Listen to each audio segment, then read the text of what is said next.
Welcome to Part 4 of Marriland's Pokémon Diamond Adventure.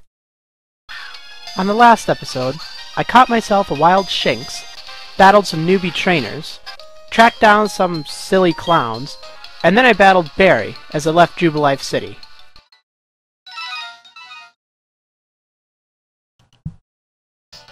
Alrighty, now we are going to, we're going to see what's on Route 204 here, 203 I think it is. Yeah, this one's Route 203. Right here there is an Abra, and these are interesting because they make good additions to your team, but they're difficult to catch, unless you happen to have Taunt. Now, if you start with Chimchar, you will probably have Taunt at this point, and when you use Taunt, it'll prevent Abra from using Teleport.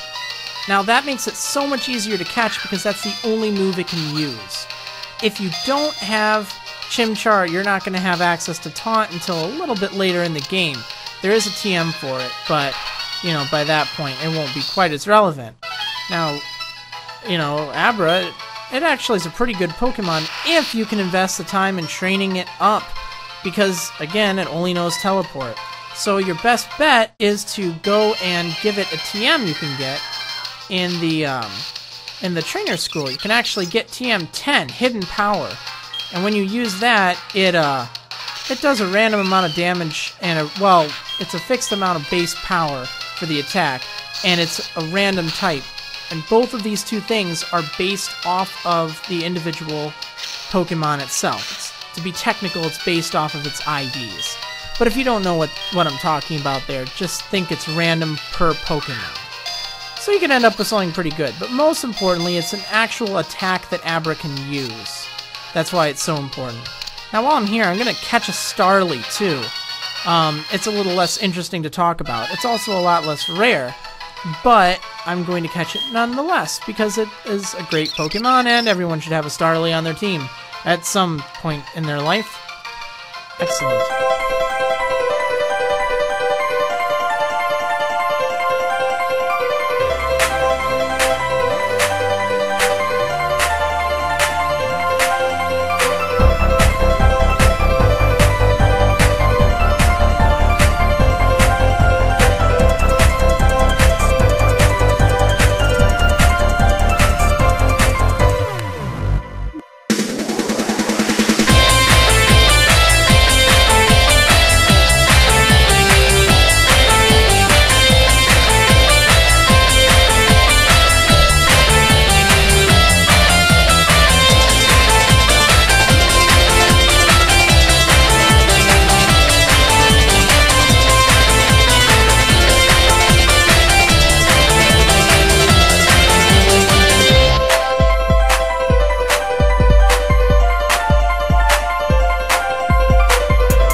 Finally done with that. Okay, so, we are now in Oreburgh. If you don't have a single gym badge, other trainers will look down on you like you're a total noob! You're a total noob! I love that line. I can't believe they got rid of it in Pokemon Platinum. Oh my goodness, huh? There's someone there. Is that guy in front of the gym leader your friend? He's sort of twitchy and impatient. Yeah, he is. That's Barry. So here he is. Hi, Barry. What's up? Before you can take on the gym, you need to go to the Oreburgh Mine, which we will do in the next episode of Marriland's Pokemon Diamond Adventure.